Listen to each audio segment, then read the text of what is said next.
Hey guys, gals, welcome to another episode of Real Talk at the Round Table with Coach William Forcum, Coach Nicole Wang, and Coach David Smith. We're happy to have you here. Awesome to be here with everybody too. Thanks for inviting me.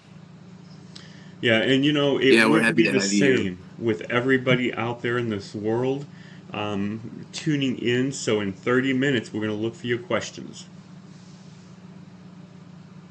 That's right. We're going to open up the mics and we want to hear some of these questions. Feel free to direct them to specifically Nicole or myself or David, or maybe you could just ask a broad general question, however you want to do that. So getting right into it, Nicole, I know we had some interesting ads for the people that were watching to get them interested, but getting down to it, the real topic is really powerful. It's geared for coaches. However, it's also powerful for other people because they know what we're doing.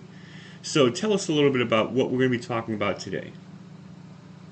Yes, I've been really careful about what to discuss as William approached me about being on the podcast. And I really felt like the Lord was saying to me, Nicole, as you are coaching others, the most impactful thing that you do is help them see their money classroom. And so talking about why our money classroom matters for our clients. And that is so powerful. Matter of fact, being financial coaches, a lot of things that we do is we have a whole system to start off, but it's their journey. And so money classes, it kind of reminds me of some people talk about budgets, but budgets scare people. So some people, instead of a budget, we talk about your money plans or things like that because we want to create the habit of how to handle our money. And so that seems like a very powerful topic that we're going to be talking about today because, this is an important topic and so many people have lost this. This is our basics, our fruit. This is what we start off at. Matter of fact, starting off, I love one person has designed a whole thing just for kids. That's right. You can start learning money as a child. And so that's so powerful if you got the basic system down. So tell us a little bit about these classrooms. Yeah. So, as a financial coach, we are taught to be a mirror and a flashlight, right? And so when we try and engage with our clients over, maybe the first couple sessions, it could be a consultation and then into the actual coaching time, I often struggle having clients dream, talking about what they want to do, discovering, what comes next so that I can understand where they're going and what their goals are. And so I took a step back and went back to the basics, and I discovered Rachel Cruz's book, Know Yourself, Know Your Money, where she talks about we all have a story about our money. It starts in our childhood and it travels along with us as we get older, and then it helps shape the behaviors and the beliefs we have about our money today. And so I have found that in order to get to the real root of being able to dream forward and shine the flashlight on the path ahead, we really have to help people see where they've been. Look in that mirror, and that can be scary for some people. When we get money classrooms, they can be anywhere from anxious to unstable to completely unaware to secure, and any combination of that. So we can feel anxious and unaware at the same time. It could be unstable at the same time. It could be unaware and secure at the same time. So maybe we grew up being very stressed about money or calm about money. Maybe we grew up being very closed off, not allowed to talk about it, or having an environment that was really open and overly open about money. And so if you think about a quadrant where you've got anxious, unstable, unaware, and secure, where we all want to get is to that secure quadrant. And how do we get there? Well, first we need to look at where we've been. What is our story? That is powerful. I really like that. Thank you for sharing, Nicole. And you mentioned the money classrooms and how it can be really scary for us as we have that flashlight illuminate our past. And maybe it's our present, and it will be our future if we don't own our past and take control of our present. So something I wanted to hit on, you said mirror and flashlight. As coaches, we are always trying to be that mirror and flashlight. I want you to hit on what that means specifically to you and your own coaching practice. What does that mean when you say exactly, I want to be your mirror and flashlight? Yeah. Well, as a mirror, first, we're asking the questions that help our clients engage with where they've been. Really see it. Sometimes we really want to just stuff it under and not look at it because it's been a past that we didn't really embrace, or we're not feeling very good about our past. But as a coach, we need to help others see that there's no shame in where we've been, and we need to embrace that, even grieve it if it's been a hard past, right? There could be some things about our past that we really need to walk through, and by grieving through it, that pulls us up into the next place where we can launch into seeing where we need to go. And oftentimes, that mirror is what helps us understand why our clients do the things they do with money. Helps us help them see and understand why they do the things they do with money. Things from like their money tendencies. That's just how we're wired, how the Lord shaped us and put us together. And so celebrate those. It's okay. Like in Financial Peace, we learn about being a nerd and a free spirit. That's one tendency aspect. And it's okay to be a nerd if you are that. It's okay to be a free spirit. Embracing that. So that's that mirror. And then you're raising your hand because you're a free spirit. Definitely free spirit over here. You can ask David. Yeah, gotcha. Well, I'm certainly a nerd. I've been a nerd my whole life, a budgeter for over 30 years. And so it took a while for me to embrace that, because oftentimes people don't have great thoughts about budgets. And when I want to spend time looking at it and making that a big part of our life, then I don't always get, from our family, the warm fuzzies about that. So I had to really embrace that for myself. That's how I'm wired. I'm detail oriented, and I like those numbers. And they family and a marriage as a coach, like for you to show up, for us coaches, to show up in our true identity, not pretending to be somebody we're not, right? Not trying to overextend ourselves or kind of hold ourselves back, but to freely move in the identity that we have, because that's, after all, who our clients hired, right? That's who they need. That's who they're expecting. So that's really, really encouraging. David, I feel like we're monopolizing this. Come on in here. Well, it's powerful. We want their story. We want their journey, because it is their journey. I always love to say that for those Star Wars people out there, Master Yoda, that's who the coach is. And the client is Luke. And we are a part in their path to get them to the right direction. So I think it's powerful and it's awesome to see that we are literally there guiding them helping them catch their vision and getting them to the next stage.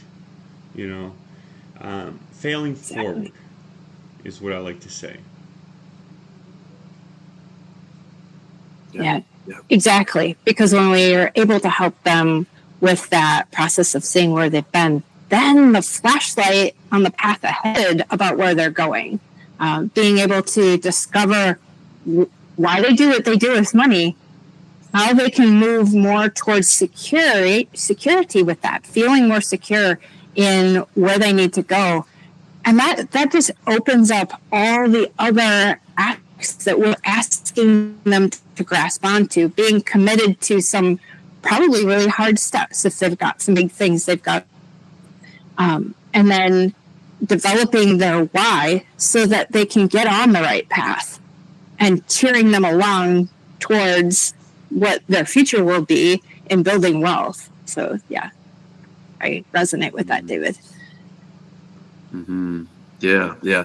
Now, you mentioned money classrooms and learning this template that we all have, this default that we will fall back into, whether it's a good default or a not so good default. Yeah. But to own it.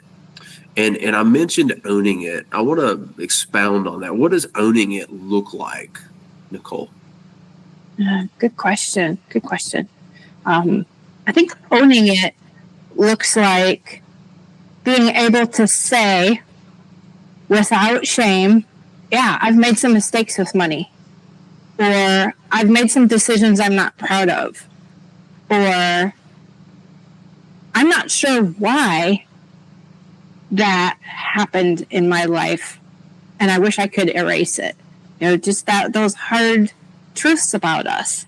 That's that owning it and not wanting to cover it up anymore, wanting it to rise up to the surface so that we can hold it in our hands and say, okay, this is what it was. And because of that, I can set that down now and look at what I need to do differently.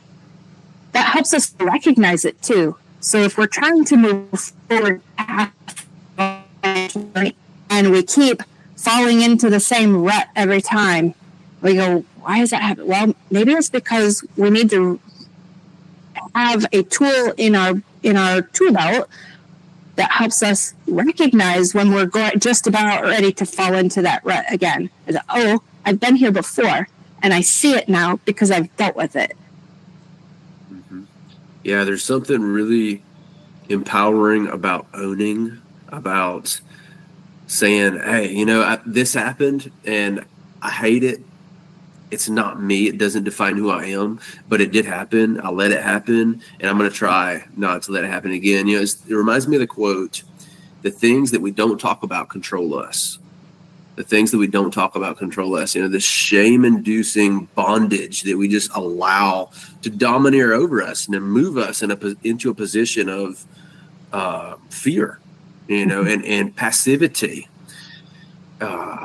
It's rampant. It's running rampant, and I see it, and it's like God's given me that because I've seen it in my own life, and I've worked with a coach, and I've worked with a therapist, and I work with my inner sphere of influence, and they know, and it's something about us dragging that darkness into the light. It can't survive. Like the darkness flees every time. So yeah, I love the way you describe that, how owning it works. Yeah, and I love what you said, Will. When the light goes on, the darkness flees. Think of it this way. You go into a room, you turn on the light switch. It becomes very bright. And the darkness hides in the shadows, hides behind things. Darkness can't be around where there's light. So it's powerful you said that. I love that. Yeah, it was big. John 1, right? Am I getting that right? Yes. John 1, yeah. So we must unlearn. We must unlearn the bad and replace it with the good. Talk a little bit about that, Nicole. To unlearn we've learned takes quite a lot of tenacity, right? To say, okay, I'm going to open my hands to something new, and it's not going to be easy. It may be fearful. It may make me anxious. But to realize that by choosing to take another path and redefining what that path looks like, that's where I need to trust and be able to, move toward that, because what I had in my past, I know wasn't where I wanted to be. And so, sometimes it's even about, my parents did everything right. It was just my perception about how it came to be, how I came to think the way I do. And maybe I didn't have the opportunities that I wanted to have to learn along the way. So seeing it as stepping into a new classroom, stepping into a new way of doing things, and making that choice. A classroom where you're in control, right? Not mommy, not daddy, not like anyone else. Like, we're not laying blame and playing the V card, the victim card, which I want to be easy here, because as somebody who has had hours and hours and hours of therapy, I get it. And sometimes we need to go back to the source and say, okay, this is why. And a lot of the times, a position of authority, whether that's mommy or daddy or guardian or whoever, led us in the wrong direction, and it takes a admission of, okay, that was not good leadership, and I'm going to put that in my tool bag, like you mentioned. I love that. And whenever I am in a position of authority, whether it's my kids or whoever, and they're looking at me like, I'm going to remember that. I'm going to steer clear, and I'm going to try to do better, like that kind of thing. But as long as we get there and we don't stop at, I am this way because of someone else, and then just stop there. Like, I think that's the real key here. Like, we can't stop there. Right. And Will, I love how you said back to the basics. And the basics is very simple, right? As a child, if we learn the basics, there's 3 things we have to do: give, save, spend. That's the basics right there. Then as we get older, now we more fine-tune these areas. But the basics is that very simple strategy. And if we teach the kids the basics, how much more powerful will they be when they get older? Matter of fact, I actually did that with one. I have one of my brother's kids. I gave him some money, and I said, I'm going to hold on to this money for you. And you can get this at any time. However, if I still have it at this point, I'm going to double it. Teach them the power of holding on to it, saving, letting it multiply. Yeah. Mm-hmm. Yeah, that's really good. Compound interest. Yeah, except he's getting really good compound interest. And, as I mentioned, those who came before us, we have to recognize that if we don't have the tools, how much more difficult may it have been for them to have the right tools? That's right. That's really important to understand, that in not holding them accountable for where we are today, but rising up and saying, I can overcome that. I can overcome the limitations that went before me, and move forward into the new way, the new classroom, the new light, so that I can begin my journey afresh. Mm-hmm. Mm-hmm.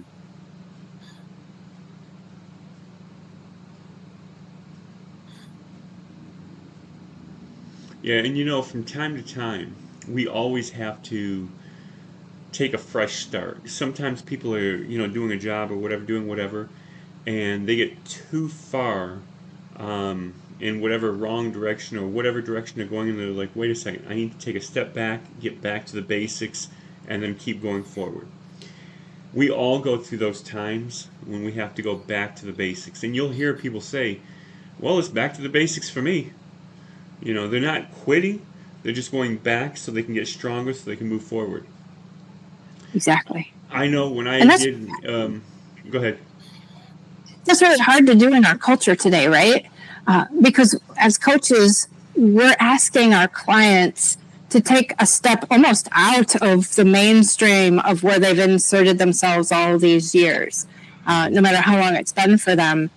And that could be a fearful and challenging thing, to step away from it for a period of time so that they can get clarity, that they can overcome some of the lack of saving that they have attended to, so that they can begin that giving aspect, that putting that first and watching how the Lord shows up in their life as a result of their trust in Him. And so, yeah, that can be a really scary thing, in asking them to step out of what our culture is saying today so that they can make progress on their financial journey. Mm-hmm. Yeah. If I know anything about culture, our culture, yesterday's culture, any culture, it is ruled by the prince and the power of the air, and he's pretty good at keeping us slaves. So I think that you are exactly right, Nicole. I think that you are exactly right. It's a total paradigm shift. It is. It takes a total paradigm shift, and placing or replacing that trust from the culture into the plan. Powerful. It's a powerful shift. Yeah. And then it takes the muscle of believing in ourselves when we make that shift, believing that we can do it. And that's where we as coaches come in, to cheer them along, to help them see the little wins that they may overlook. That's part of using that flashlight to help them see where they're going and those wins that they've had along the way, helping them stay motivated and committed towards what they have decided to do. Mm-hmm.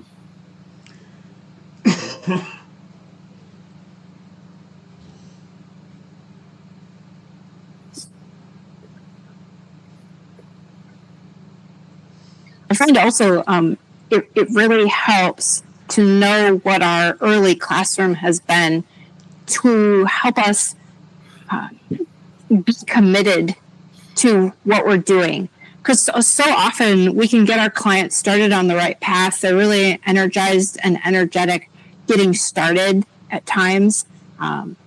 It may be something that they're really in a difficult spot, and so they're motivated at the moment. But then when we get into the long haul of killing a debt snowball and making sure that we're attentive to that, the additional hours that it may take us in secondary jobs or things like that, in order to put some of that past behind us, being able to have the why, a really solid why developed, so that anytime culture comes up into play and says, hey, I want to distract you with where you used to be, having that commitment in a very focused why, based on knowing where we've been and where we want to go, really helps them stay motivated and on target. Yeah. You mentioned a why. I somewhere I've heard, maybe David has heard this too. Pretty sure he has. If your why isn't making you cry, isn't bringing tears to your eyes, it's not strong enough. Our whys need to be louder than the noise, don't they? Our culture's bringing in the noise. We're hearing something as a new problem or a new solution, marketing, or a new product or a new service or new something. And it's always out there, just automatic. It's all the time. But our why is like an anchor. It's never changing. At least mine hasn't changed in quite some time. Maybe it can evolve, okay? But either way, it's going to be a lot more steady. It's going to be constant in the midst of the storm, in the midst of the noise, in the midst of the culture. Yeah, I always like to give the analogy because I love analogies. And your problem is here. If your why is not strong enough, you're going to hit the problem when something comes up and you're going to fail. But if your why is strong enough, no matter what comes at you, you're going to plow right through. And I know you've seen me do that analogy several times, Will, but it's a good one because people literally see it and they're like, Yes. I want something that strong. Smoking, for instance. I used to be a smoker. And I quit a long time ago. For those wise people out there, when they were talking, they only had Marlboro Reds, Lights, and Menthols. That was it. Now if you look, they have 1 million Menthols, or 1 million Marlboros. They were talking about raising it to $2 per pack. It was $1.75 a pack. No specials. They didn't have no sales. It was $1.75 per pack. I bought my last pack at $2 and never since. Now, for those that know the prices and stuff like that, you know how long ago that was. That's all I'm going to say. But my why was stronger. Back in the day, money was crucial. We didn't have as much money as we do now, but it did carry further. But it was harder to make money. Minimum wage was a lot lower than it is now. People cry if they don't make $16 an hour. Back in the day, if you made $4 an hour, it was a blessing. That's right. So the thing is we didn't have much money. So for me, it was a money issue. You know, it was. I didn't care about being popular. I smoked because I smoked. I didn't care what people thought. And so the thing is when it got to $2, that's when I quit. My why was money. That was my why. And so when it reached that threshold, there was nothing going to stop me. My friends would be idiots and blow the smoke in my face. My why was stronger because I couldn't afford, because I smoked a lot, and I couldn't afford more than $2 per pack. Yeah. And you know, with something as addictive as nicotine, tobacco, tar, it does take a strong why. It does take a strong why. I used to smoke as well. It's a terrible habit. But just like you, I also quit several years ago and much better for it. You know, some of the things that I love to do, like singing, running, preaching, talking, like these things, they require a lot of lung capacity. That's my why. Like I would never dream about jeopardizing my lungs because I love to do those those 4 things. So whatever your why is, especially, and hey, okay, me too, David. I don't want to spend money on like hard-earned money that I've worked really hard on something that's going to damage me. So also plays in. Look at our health, like the analogies you're giving here, and have a why for that, then we can definitely have a solid why for our spending intentions, our saving intentions. Our financial journey is just as important, if not the important thing. And you know, in the Bible, the Lord talks about money over 2,300 times. Over 2,300 verses about money in the Bible. And so right there, it tells us that he cares about our why and building wealth. And if we can do that for our health, then we absolutely should be encouraging our clients to do that for their wealth building, their financial journeys. Mm-hmm. Mm-hmm. Yep. Yeah, and that is key because, you know, when you're in the hole, a lot of times you can't see your way out. And it's good to have somebody at the top of that hole. Hey, there's light up here. Look, we're going. Come on, let's go. That encouragement.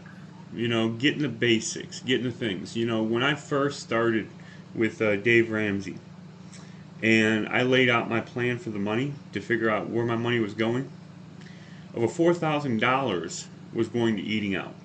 This was not grocery food, this was eating out food. And in my mind, it was cheaper for me to eat out than it was for me to eat at home because I don't eat leftovers. Well, you know what? When I seen how much that was, I changed real quick. Yeah. And so, taking a look at where it came from, how did those behaviors come to be? What was the money classroom that developed those behaviors? And those are things that I talk about with my clients, because if we're looking at $4,000 in a category or a budget line item like eating out, and so then we begin to talk about, okay, well, where does that come from? What is the behavior? How has it been developed over the course of your life? And when we really start to dig into that, there's a classroom there that developed that specific reason. Mm-hmm. And then bring it into the light, like we've talked about, with a budget, because getting on a plan that helps us see what we're spending, and then making choices that help us move towards a more secure classroom is what we want to be helping them doing. That's right. Now we're at the point right now when we are going to start opening this up to the room. We have 7 people on right now, so feel free to ask your questions because we would love to answer them. We also want to mention our sponsor that we have right now. Right now we have a sponsor.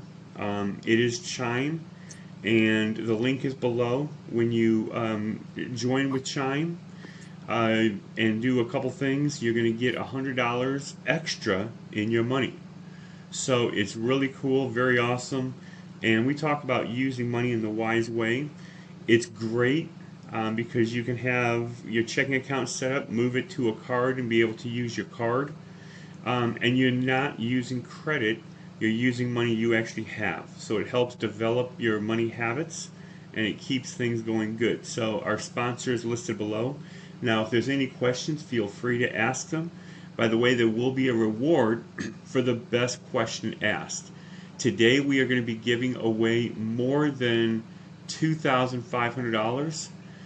The reason I say more than, because the sponsor is giving $100 to each person. So we're giving $2,550 plus $100 per person. Get those questions ready. That's right. Is that coming out of your pocket or mine? That's coming out of your pocket, buddy. No, I'm just kidding. No, we'll split it. Okay. All right. As long as we're splitting it. I love how you always ask those questions. Is it coming from you or me? It's a lot of money. Hey, why not? We're good givers, right? Cheerful givers is something God loves or something. Or something. Well, it's all about your heart. He doesn't care the action that you do if your heart is not in the right place. Because he actually looks at the inside depth, the reason behind why you're doing it. So I can give you $1 million, Will, and it would mean nothing if my heart wasn't in the right place. What about my heart? The receiver. Well, it just matters on whether you're going to get 30, 60, 100 times fold. My heart's going to receive me. Your heart's going to receive you. So diving. I'll accept it if you want to give me that. Diving back into it. Okay, let's go. Getting into our basics. Getting into, laying out the classroom. I love the classroom because it's instilling the habits. It's getting us on that firm foundation, The foundation is already laid. The cornerstone is already there. The tools, everything is already there when we get it. And so the thing is it's good to go back to the basics to get in to that classroom. and really apply those into our lives. A good man once said, "Your wisdom becomes my knowledge. With understanding, I start testing things out. The knowledge becomes, the applied knowledge becomes my wisdom." So just because you tell me something and you've had success with it does not mean it's going to work for me. But when it works for me and I understand it and I see it working, now it becomes my wisdom. Now I can give my wisdom to somebody else and it becomes their knowledge. That's why a good man once said, "Study to show yourself approved." And that is a big key, because I've done the studies, I have this, but my studies are not going to help you out. I can tell you the information, but you need to study yourself so that it becomes your wisdom. That's why I love Classroom, because it's not just giving me the information. Classrooms give you the information, then you do, and you have the information and the practical. So now it becomes your wisdom.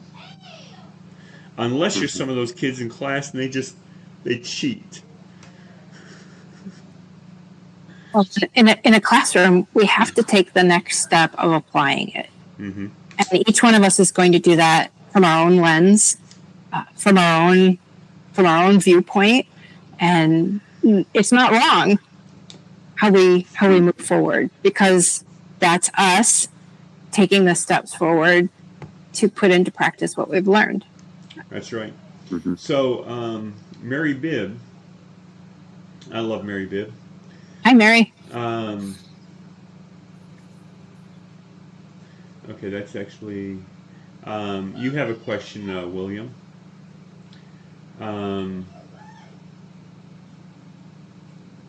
How did that bus feel? How did the bus feel? Yeah, I think that might be something for you later. I'm not understanding that one. Nicole? Re-ask. Whoever asked that question, you can feel free to give some clarity there. Yeah, Mary Bibb, give some clarity on that one. Nicole? Yes. How do you approach the conversations regarding the classroom? Yeah, that's a great question. How do you approach the classroom? I start out asking the questions, what was money like growing up? What did you see your parents or whoever your guardian was, caregiver was, doing with money when you grew up? Let's open it up with that. Yeah. And, I think it's very important for us to realize that, we are all individual pieces to the puzzle. And just like what you were saying, David, your applied wisdom or your applied knowledge that leads to wisdom, your wisdom is going to look a bit different for me because I'm different. It's going to look a bit different for Nicole because she's different, but together we're strong. And there is a lot of subjectivity there. But our God is so big and massive, strong and mighty. And he's laid these foundational, objective truths in place. And they apply across the board, don't they? Talk a little bit about that inside the classroom, how you incorporate that, Nicole. Yeah. Oftentimes, when we're discovering our classroom, it just like David was saying, it takes a bit of helping others understand through analogies or maybe even my own story, and helping them see how others have had their classroom shape their lives. So like in my own story, growing up, how I saw money, how I experienced, felt, heard about money was very unaware. Anytime there was any money issue, my parents kind of whisked it away. So we as children didn't have the opportunity to have an emotion around it. There wasn't positive, there wasn't negative. It was just like stuff happened. We never really got to see how the money worked. Anytime we needed money for something, it got taken care of, and it wasn't visual to us. So being able to open up the classroom with my own story and showing them how I learned from it is big, number one. Oftentimes, in addition, what we do is I'll pull out if a client really wants to understand what the Bible says more about money, how the Lord has helped that season of their life, then we'll pull out a book of scripture that deals with that and begin to memorize and reflect on what the Lord is speaking to us in His Word.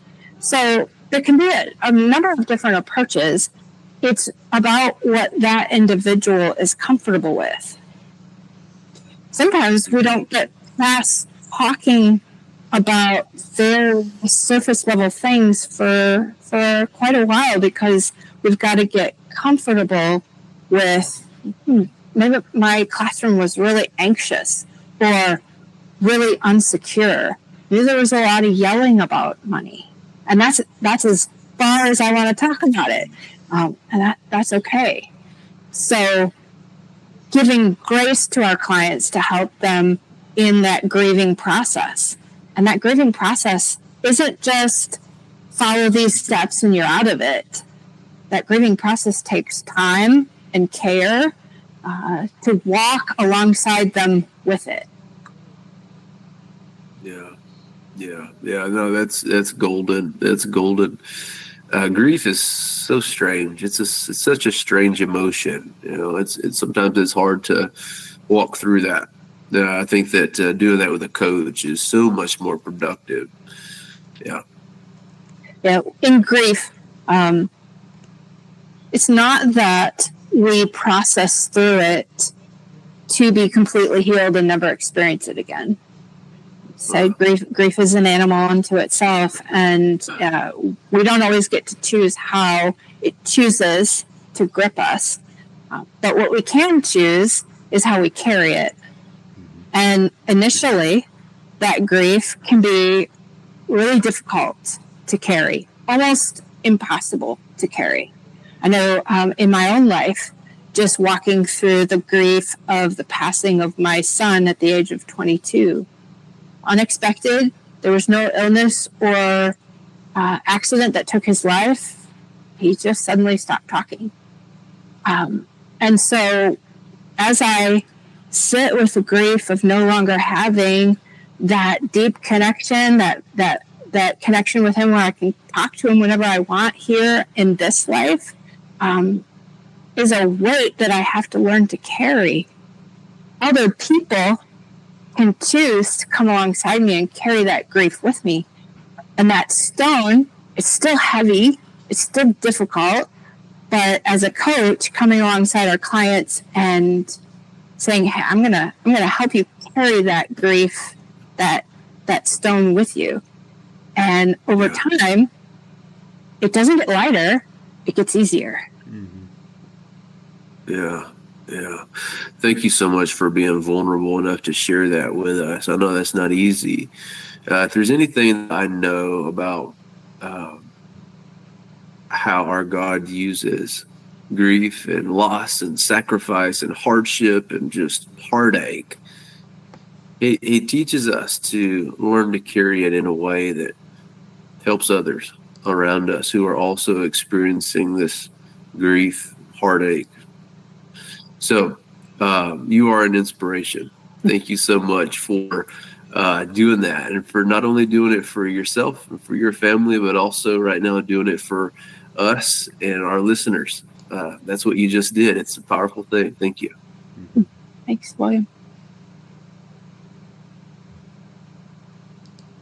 Yeah, that's definitely a key thing, and that's why, like, I love this topic. This topic has been a powerful one, and sometimes we need to get back to the basics. That's why this topic has been a very good topic.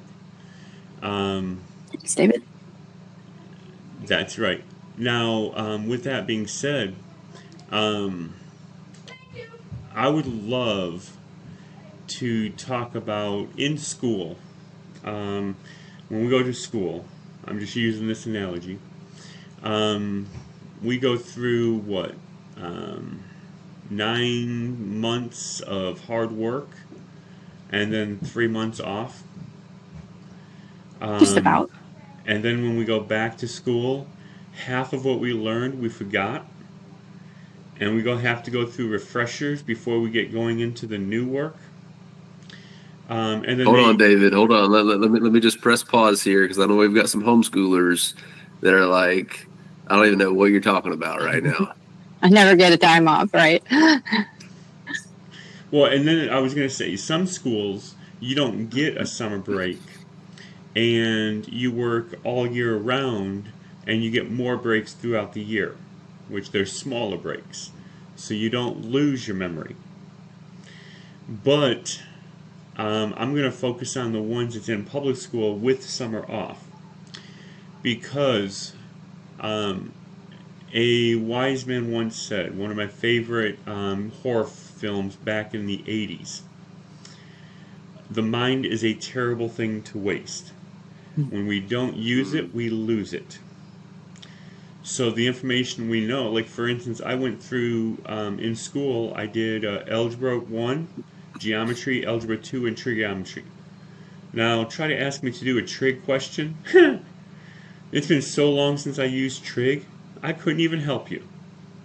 Now geometry, I use that in automations and trying to create flows and stuff. Algebra, I use in programming. So these kind of things I still use. Simple math, they don't use that no more. But if we don't use it, we lose it. So sometimes, especially when you're in school and then going back, you have to go back to the basics. So we want to get the basics rooted in us so we know what is the basics. Because we got the plan, like here's the plan. But we only need this much as the basics we have to keep. Everything else is built around the basics. In math, adding, subtracting, and multiplication is your basics, and division. And you learn simple math very good, very quick. Everything else is added to it. So, bringing all that back, that's a huge, long explanation, bringing that all back to the classroom of finances. And it's great because math is good in finances too. What is the most important key to remember for the basics?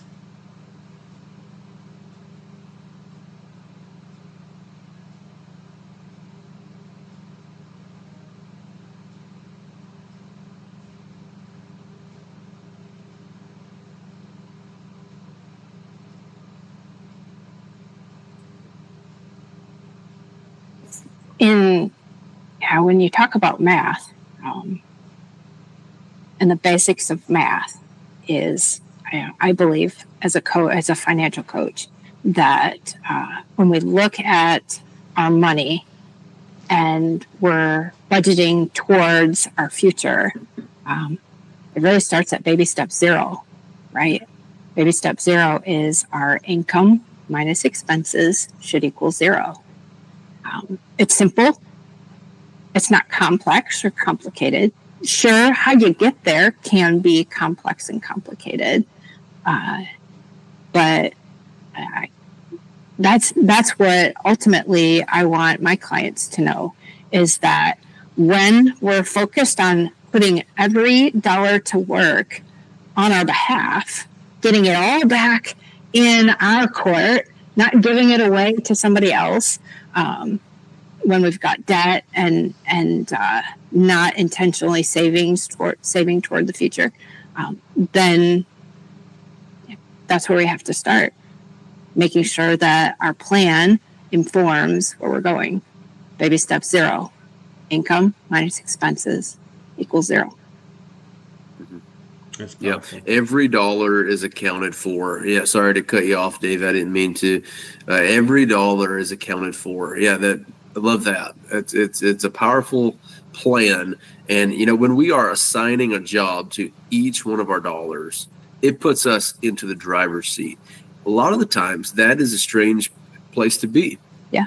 For our clients, they're so used to just flying by the seat of their britches. Right? It's a strange place to be.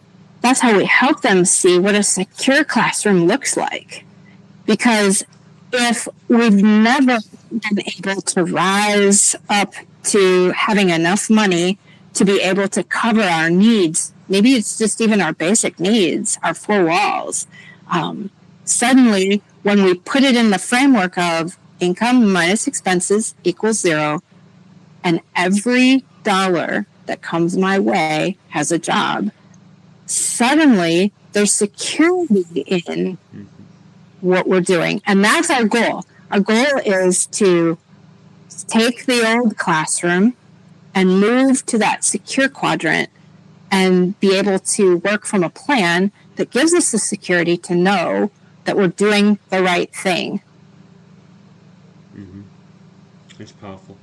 Now, I wanted to mention to everybody out there, we're coming near to the end, and so we like to make 3 announcements, and we like to do 2 free, 1 paid. So, first of all, for all those coaches out there, we have a free community that we want you to join. As long as you are a coach of any kind, certification or credential, you are welcome to join. And so we welcome you in. This is a community where all coaches get together. It's a powerful network so that, hey, this coach may be better in this area and you're better in another area. You guys help each other out. Together, everyone achieves more.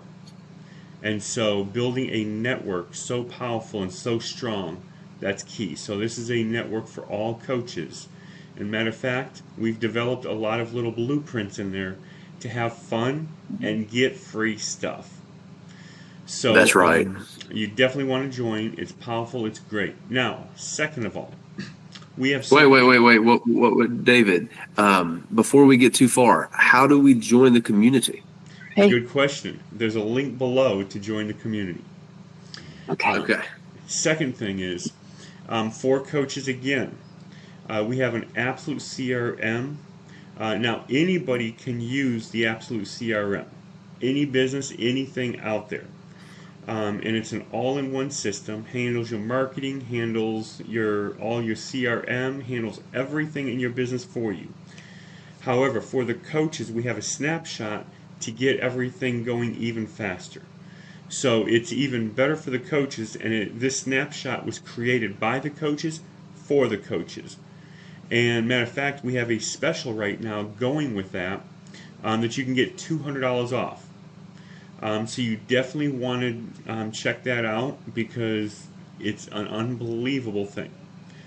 And so you definitely want to be part of that. Third thing is, we're getting ready to launch a couple really cool things. We're starting to put in place a networking group. You have heard out there BMI, Chamber of Commerce, and we highly recommend that you get to a Chamber of Commerce. But you've heard of BMI. BMI charges a lot and expects a lot from you.